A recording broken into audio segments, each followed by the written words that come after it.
Assalamualaikum. Ketemu lagi nih. Ayo, siapa di sini yang tidak ingin jadi miliarder? Duh, pastinya pengen dong. Pernah mendengar teori 10 indukan ayam kampung jadi miliarder? Tentu saja sudah, dan tidak asing lagi terdengar dan diberitakan di berbagai kanal YouTube dan platform media sosial lainnya. Banyaknya kisah sukses peternak ayam kampung seringkali menjadi inspirasi. Namun gagasan untuk bertransformasi menjadi seorang miliarder hanya dengan mempermodalkan 10 indukan ayam kampung tentu memunculkan rasa penasaran dan pertanyaan besar bagi kita semua. Bagaimana mungkin bisa 10 indukan ayam bisa mengantarkan peternak menjadi seorang miliarder? Mungkin di antara teman-teman semua juga masih bertanya-tanya dan pasti ada yang bilang itu mustahil dan itu tidak mungkin bisa. Maka dari itu, teori ini layak untuk dibongkar secara mendalam dan mencari kunci utamanya untuk tercapai serta menemukan solusi ketika tantangan datang. Kalau saya pribadi sih percaya teman-teman semua. Namun harus benar-benar memahami semua aspek-aspek pentingnya dan untuk mencapai aset 1 miliar itu juga membutuhkan waktu yang tidak sebentar. Membutuhkan ketekunan, kesabaran, keuletan, dan kerja keras. Saya sendiri sebenarnya ingin mencoba, namun terkendala lahan yang tidak memungkinkan untuk menampung ayam kampung hingga total asetnya miliaran. Jadi, saya hanya bisa memulai ternaknya dari kandang sederhana ini yang mungkin hanya bisa menampung ayam total asetnya puluhan juta. Dan perlu teman-teman semua ketahui bahwa poin besarnya teori 10 indukan ayam bisa jadi miliarder itu adalah aset, bukanlah omset. Karena dalam teori yang beredar tidak ada yang mempertegas kejelasan pembahasannya mengenai omset. Jika teman-teman semua masih ada yang bingung masalah aset dan omset, saya akan coba beri solusi berteorinya yang mudah untuk mempunyai aset 1 miliaran dari ayam.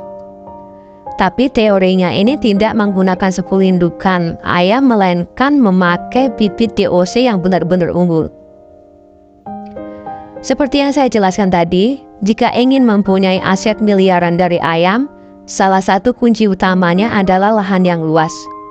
Karena sangat tidak mungkin ayam aset miliaran hanya ada di belakang atau di samping rumah yang hanya berukuran 4x5 atau 5x10 meter. Nah, jika teman-teman semua sudah ada lahannya yang cukup, silakan teman-teman beli DOC sebanyak 50.000 ekor. Lalu pelihara sampai besar. Dan dari total 50.000 ekor itu tidak mungkin hidup semua. Hitung kasarnya sampai besar masih 45.000 ekor. Dari 45.000 ekor itu jualah 25 ekor sebagai pengganti atau penutup semua biaya operasional selama perawatan. Perlu ditekankan, dari penjualan 25 ekor anggap saja selesai buat menutup segala biaya operasionalnya ya, karena ini hanyalah sebuah teori. Nah, sekarang masih ada sisa 20.000 ekor ayam yang siap jual. Jika 1 ekor ayam harganya 50.000, maka jika dikalikan 20.000 ekor sudah ketemu 1 miliar teman-teman semua. Nah, sekarang kalau dipikir logika akal sehat, bisa kan mempunyai aset 1 miliar dari ayam?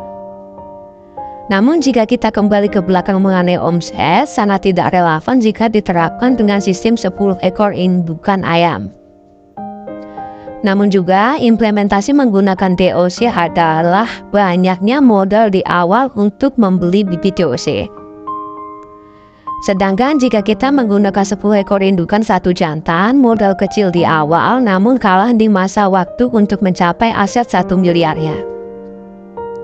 Lantas kalau pakai 10 indukan ayam gimana teorinya? Sebenarnya sudah banyak sekali yang membahas teori ini. Namun saya akan coba merangkumnya sesingkat mungkin berdasarkan apa yang sudah saya pelajari. Teori yang pertama kemungkinan adalah menekankan pentingnya memilih indukan ayam kampung yang berkualitas unggul. Indukan yang sehat, produktif, tingkat kesuburan dan jumlah telurnya banyak, serta memiliki kinetik yang baik pertumbuhan cepat, tahan penyakit, akan menjadi fondasi yang kuat. Selanjutnya, strategi pengembangan populasi yang terencana dari 10 indukan. Pengembangan populasi harus dilakukan secara sistematis. Contohnya, memastikan tingkat keberhasilan penetasan telur yang tinggi, baik secara alami maupun menggunakan mesin tetas. Setelah menetas pun pemilihan bibit anakan harus tepat dan harus memiliki potensi pertumbuhan yang baik untuk dijadikan generasi penerus. Setelah terseleksi hingga besar, ayam jantan harus dijual untuk keperluan pakan betinanya, agar perputaran keuangan untuk pakannya hanya satu pintu dari ayam itu sendiri. Kemudian perencanaan perluasan kandang seiring dengan bertambahnya populasi ayam harus dipikirkan. Sebelum memulai, karena untuk aset ayam 1 miliar memerlukan lahan yang benar-benar sangat luas teman-teman semua. Dan untuk mencapai aset 1 miliar dari ayam ini harus benar-benar memperhatikan kesehatan ayam dengan biosecurity tinggi meski sudah dijelaskan dari kelahiran 100%, sisa 50% hidup, tumbuh hingga besar. Dan pada akhirnya, teori tentang menjadi miliarder dari 10 indukan ayam kampung adalah sebuah visi yang ambisius, namun berpotensi untuk direalisasikan.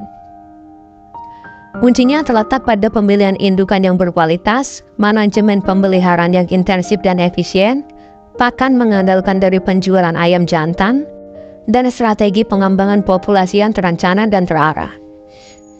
Meskipun tantangan yang dihadapi tidak sedikit, dengan perencanaan yang matang, kerja keras, inovasi, dan adaptasi terhadap perubahan lingkungan, impian untuk mencapai kemandirian finansial miliaran dari peternak ayam kampung bukanlah sekedar angan-angan.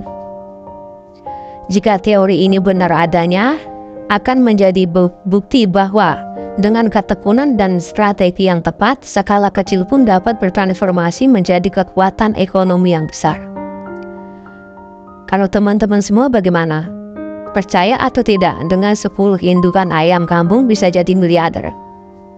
Atau bahkan masih bimbang dengan teori yang ada? Semua teori yang ada dipastikan benar adanya, meski tetap ada yang masih belum bisa percaya. Namun yakinlah teman-teman semua, bahwa jika Anda kembang, pasti ada jalan. Ya, mungkin dari saya cukup sampai di sini membongkar teorinya teman-teman semua. Jika ada salah kata atau kekurangan, saya minta maaf yang sebesar-besarnya. Semua hal yang saya sampaikan ini adalah berdasarkan apa yang saya pelajari dari berita, bahkan saya juga sharing sama teman-teman akrab saya. Buat yang baru menemukan channelku, jangan lupa like, komen, share, dan subscribe ya. Terima kasih.